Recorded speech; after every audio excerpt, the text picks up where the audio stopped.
Good afternoon. এই সময় নতুন নতুন সবার বাড়িতেই মনে হয় এঁচোড় আসতে শুরু করে দিয়েছে। আমার বাড়িতে তো এই নিয়ে দুবার হলো। আর সঙ্গে যদি বাড়িতে একটু চিংড়ি থাকে তাহলে বলার অপেক্ষা কিছু থাকে না। আমার তো মনে হয় অনুষ্ঠান বাড়ির মতো এঁচোড় চিংড়ি ছাড়া আমার মাথায় আর কিচ্ছু ঢোকে না। তাই জন্য আজকে বানাবো এঁচোড় চিংড়ি আর তোমাদের সঙ্গে রান্নাটা শেয়ার করবো। চলো আমার রান্নাঘরে। প্রথমে বেশ কিছুটা এঁচোড় আমি নুন হলুদ দিয়ে সেদ্ধ করে জলটাকে ঝরিয়ে রেখে দিয়েছি। এই পাশে দুটো মাঝারি সাইজের আলু কেটে রেখে দিয়েছি। আর এই পাশে নিয়ে নিয়েছি চিংড়ি মাছ। কড়াইতে তেল দিয়ে দিয়েছি। প্রথমে আলুগুলোকে ভেজে নেবো নুন হলুদ দিয়ে।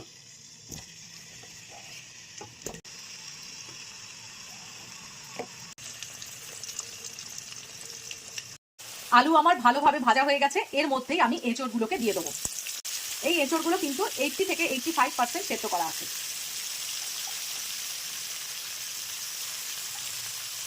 এইবারে এঁচড় আর আলু সুন্দর করে আরেকটু ভেজে নেবো। আর এঁচড় ভাজবার পরে না অনেকটা হালকা হয়ে যায়। আর আলু ভাজা হয়ে গেছে ভালোভাবে, আর এঁচড়টা ভাজার পরে কতটা হালকা হয়ে গেছে একদম। এইবারে এঁচড় আর আলু তুলে রাখবো। অবশিষ্ট তেলের মধ্যে কিছু চিংড়ি মাছ ভেজে নেবো। গায়ের কালার চেঞ্জ হয়ে গেছে, বেশি ভাজবো না, এটা এবার তুলে রাখবো। এই তেলের মধ্যেই প্রথমে একটু চিনি দিয়ে দেবো। চিনিটা প্রথমে তেলের মধ্যে মেল্ট হয়ে গেলে কালারটা খুব ভালো আসে। আর তার সঙ্গেই দিয়ে দেবো কিছু মশলা, গোটা জিরে, শুকনো লঙ্কা, তেজপাতা আর গোটা গরম মশলা।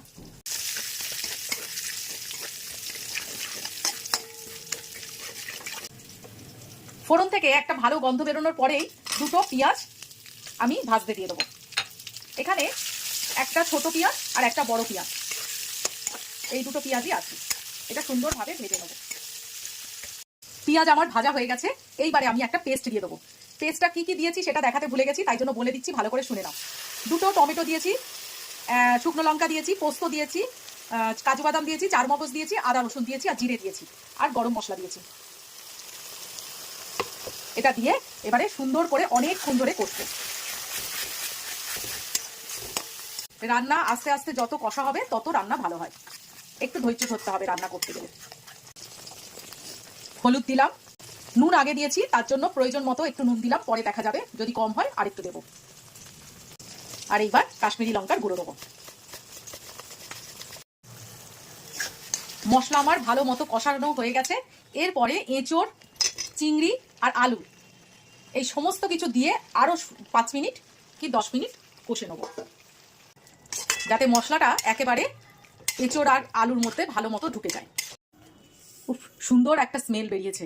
এইবারে জল ঢেলে দেবো। গরম জল দিলে সবচেয়ে বেশি ভালো হয়। বেশি জল দেবো না, একটু মাখা মাখা করবো আজকে। এবারে ঢাকা দিয়ে দেবো আর ফ্লেমটাকে একদম লোতে রাখবো। রান্নাটা আমার ভালো মতো হয়ে গেছে। এঁচড় আলু সবকিছু সেদ্ধ হয়ে গেছে এবং স্মেল, উফ, বলার উপায় নেই, এত সুন্দর স্মেল এসছে। এইবারে ধনেপাতা দিয়ে দিয়েছি অলরেডি, আর সামান্য কাসুরি মেথি দিয়ে দেবো। গরম মশলা পেস্টের সঙ্গেই একেবারে দিয়ে দিয়েছিলাম, তার জন্য আর নতুন করে গরম মশলা দিলাম না। আর সব শেষে অতি অবশ্যই ঘি দিতে হবে। ঘি না দিলে একদম অসম্পূর্ণ থেকে যাবে। ব্যাস, যা হলো না তরকারিটা, নিজেই মনে হচ্ছে নিজের হাত থেকে শোকেসে তুলে রাখি। তো কেমন লাগলো অবশ্যই বলো। কালকে আবার একটা নতুন রেসিপি নিয়ে তোমাদের সামনে হাজির হব। আজকের মতো টাটা। এবার স্ট্যান্ডিং টাইম 10 মিনিট রেখে দেবো।